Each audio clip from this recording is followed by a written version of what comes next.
Olha, o Brasil registrou nesta terça-feira a primeira deflação em mais de 2 anos, com o índice de preços ao consumidor amplo, IPCA, recuando aí 0,68% em julho, a menor taxa desde 1980. O termo deflação é equivalente ao oposto da inflação, que é quando há alta generalizada de preços em um determinado período de tempo.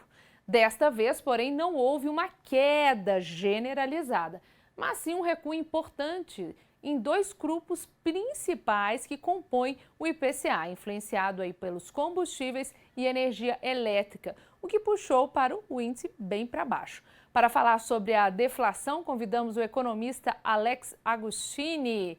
Olá, Alex, seja muito bem-vindo. Olá, Estela, boa noite. Vamos conversar também com a nossa repórter Thalita Souza, que está em um posto de combustível em Campinas. Thalita, tudo bem? Seja muito bem-vinda. Por aí o combustível caiu algum valor, Thalita?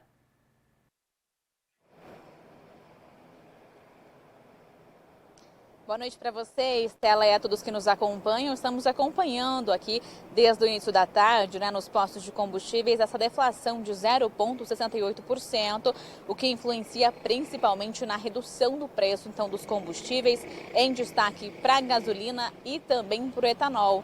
A gasolina teve uma redução média aí de 15%, que sim, já chegou aqui em alguns postos de combustíveis de Campinas. A gente vê a Thalitinha com a capa de chuva, né? Até falamos aqui sobre a queda da temperatura, não só em Campinas e região, mas a queda da temperatura em todo o Brasil. E aí continuamos falando sobre a deflação, né? Só lembrando que o IPCA, como qualquer outro indicador de inflação, mede as variações de preços a partir de uma cesta de produtos, né? Escolhida por ser representativa ali dos hábitos de consumo da população.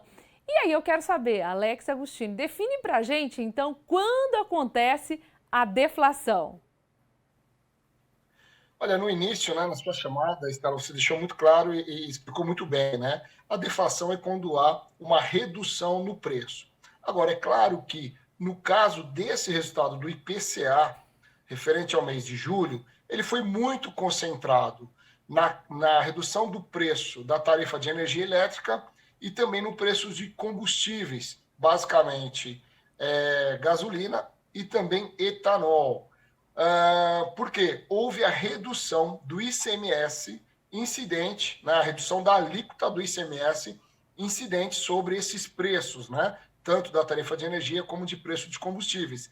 Então, houve uma redução por uma mudança tributária. Quando a gente olha o IPCA, se a gente, por exemplo, descontasse essa redução, supondo que esses preços ficassem estáveis, com 0% de variação, o IPCA teria anotado uma alta de 0,7%. Ou seja, a inflação ela não declinou na sua plenitude, ou seja, nos seus quase 400 itens pesquisados.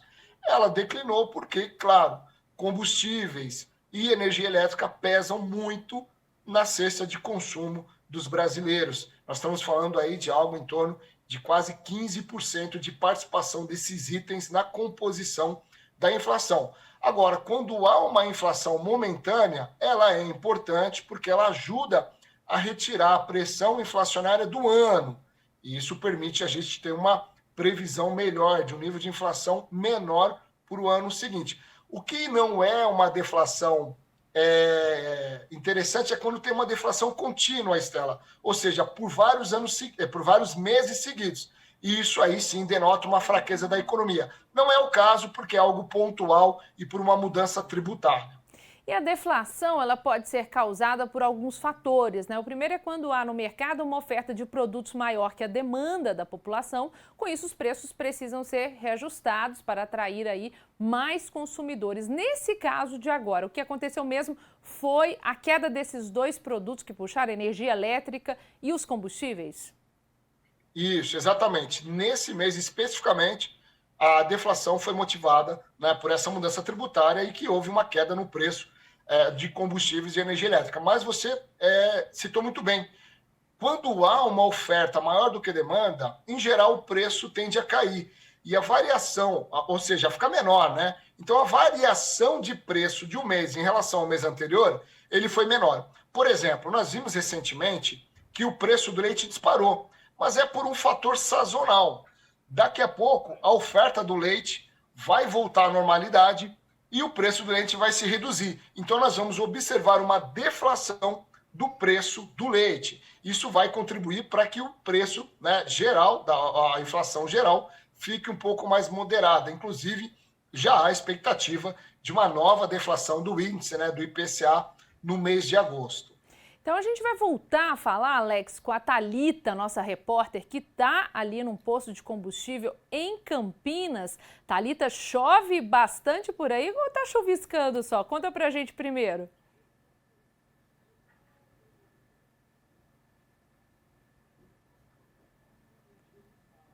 Uma vez, e a todos que nos acompanham, tá bem variável, viu? Agora, um pouquinho antes da gente entrar no link, estava chovendo bem mais forte. Nós estamos aqui na região do bairro Chapadão, né? Na Torre do Castelo. Então, mas agora deu uma amenizada, mas está ventando bastante, esfriou bastante também. Teve uma boa queda aqui nas temperaturas.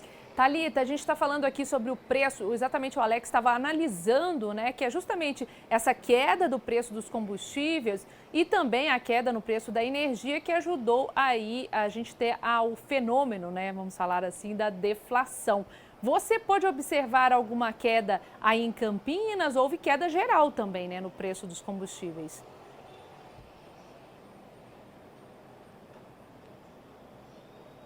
Exatamente, Estela, principalmente aí da gasolina, né? Que teve então uma redução de 15,48%, segundo aí um dado do IBGE, que inclusive foi divulgado ontem, mais uma pesquisa aí do IPCA, né? Que é o Índice Nacional de Preços ao Consumidor Amplo. Então a gasolina aí, em especial, caiu 15,48%. Aqui em Campinas, a gente conta inclusive aqui no RF News, né? Desde o mês passado, aí desde julho, uma montanha-russa, né, nos preços dos combustíveis. Aqui eu vou trazer então, só para lembrar o pessoal de casa, no mês passado, Campinas registrou aí uma variável no preço da gasolina entre R$ 5,24 até R$ 6,79. Uma pesquisa que a gente conseguiu observar aqui. Já o etanol, no mês passado, ele teve uma redução aí, né? Ficou entre uma média aí de R$ 4,99 e R$ 3,49. Bom, hoje, então, nessa terça-feira, né, depois, então, desse dado aí divulgado, dessa redução, a gente pode observar aí uma variável, viu, Estela, entre os postos de combustíveis. Aqui em Campinas, então, o destaque, né, que a gente percebeu a maior redução realmente é da gasolina. A gente encontrou aqui a média de R$ 4,99, né?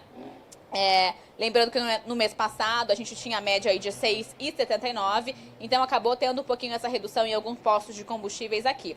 Já o etanol a gente não conseguiu encontrar, pelo menos nos postos que a gente conseguiu passar, né, observar essa redução. A média ainda permanece aí de R$ 3,59. Então, lembrando mais uma vez, é realmente a gasolina aqui em Campinas que a gente conseguiu observar aí um pouquinho mais dessa redução aí no preço, né, principalmente aí do litro para o consumidor. Pois é, Alex, a gente falando aqui, né, viu o quanto a Thalita mostrou pra gente, o quanto variou ali o preço da gasolina. E eu gostaria de saber, ainda há o reflexo de medidas da política monetária, né, para conter os quadros inflacionários também nesse movimento de deflação? Olha, boa observação, Estela.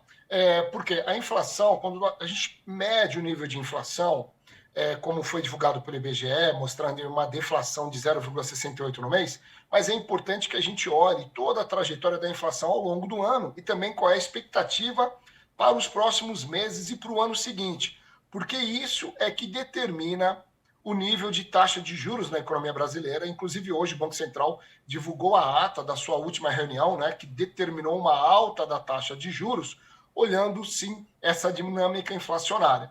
E, claro, como eu disse, por um lado, essa deflação ajuda, porque reduz a expectativa de inflação e o Banco Central pode não precisar mais elevar a taxa de juros. Ele pode permanecer nesse nível de 3,75% ao ano da taxa Selic por um bom tempo e acompanhar a dinâmica da economia, a recuperação da atividade econômica. Agora, olhando a inflação, quando a gente analisa ela por outros ângulos, nós vimos, por exemplo, que o total de itens que subiram de preço, é uma outra forma de enxergar a inflação, né? Ele vem reduzindo. Dos quase 400 itens que o IPCA calcula e o IBGE pesquisa, ele vem reduzindo de 73% para 60%, agora para 59%, ou seja, de fato a inflação está diminuindo no nível geral da economia. Agora, precisa ainda permanecer o Banco Central vigilante, porque está acima do teto da meta de inflação, as expectativas para 2023. Por isso que os juros vai ficar num nível ainda elevado. Bom, quero agradecer muito a participação da Thalita também, que estava ali no posto de combustível. Nesse momento chove ali na região, então, do Castelo, por isso ela teve que dar uma saidinha ali. Então, e eu continuo aqui com mais duas perguntas para você, Alex. A ideia, então, justamente de subir a taxa de juros é encarecer, o custo de empréstimos e reduzir a circulação de dinheiro na economia, também levando a uma queda aí na demanda e, consequentemente, nos preços dos produtos, né? Exatamente. Na verdade, é o que a gente chama de custo de oportunidade, né? Quando a taxa de juros ela é elevada pelo Banco Central, o cidadão ele vai decidir: eu vou deixar o meu dinheiro aplicado para render essa taxa de juros ou eu vou transformar o meu dinheiro em consumo? Quando há um aumento da taxa de juros, obviamente que há um estímulo para investir o dinheiro e não haver o consumo. Então, com isso, o Banco Central tem uma redução do consumo. Além disso, claro que há um encarecimento das linhas de crédito, então tem um custo de produção maior, então vai diminuindo a demanda, os preços vão sendo reduzidos, e aí sim a inflação vai sendo naturalmente ao longo do tempo também reduzida. Agora, vale lembrar que esse momento nós vivemos uma inflação de custos e não de demanda. Até porque ainda no Brasil, apesar de uma recente queda na taxa de juros, o nível de taxa de desemprego, o nível de desemprego continua elevado e a renda muito baixa. Então a gente não vive uma inflação de demanda, vivemos uma inflação de custos. Por isso que sim, subindo a taxa de juros, aumenta o custo, por isso que diminui o consumo. Lembrando que o consumo das famílias representa 2/3 do PIB, então ao mesmo tempo que o consumo diminui a inflação, também diminui o nível de atividade da economia, ou seja, há uma expectativa de um PIB menor também para 2023, já que há uma expectativa de inflação menor devido aos juros mais altos. Tá certo, Alex. Muito obrigada pelos seus esclarecimentos. Só para terminar, então quer dizer que no próximo mês a gente pode ter uma deflação, então a economia alivia um pouco mais? Alivia no sentido de que o Banco Central pode não ter que subir a taxa de juros, né? Mas uma redução de preço dos produtos, no qual o cidadão vai sentir no bolso, por enquanto, só de combustíveis, energia elétrica e, claro, aqueles itens sazonais, como o leite, que podem voltar a ter um preço um pouco mais civilizado, se assim podemos dizer. Tá certo, então, Alex. Obrigada. Excelente noite para você. Obrigado, boa noite.